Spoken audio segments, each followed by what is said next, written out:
Then there was one major action, I think this was in 1978 or 79, when there were 3,000 people out at the base there.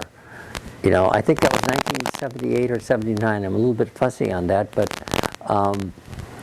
there were three kinds of actions that had been planned. There'd be one action would be to merely go over the gate itself and to go into the area that we were accustomed to going on trespass.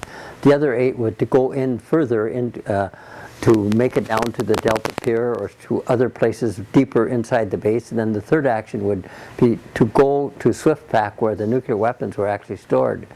And that was Jim Douglas and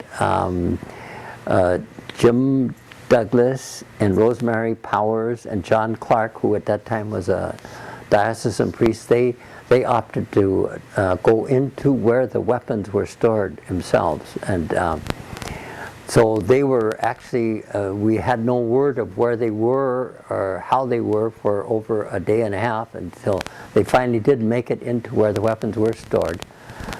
You know, yeah, and the rest of us had already been arrested, booked, and given citations to appear in court and so forth, given once again ban and bar letters, but also, let's see, at that particular time, I'm not sure whether we were also given citations, whether we were notified by mail or given citations to appear in court. I think eventually we were notified by mail to appear in court. And how did Jim and the others make it all the way to the west?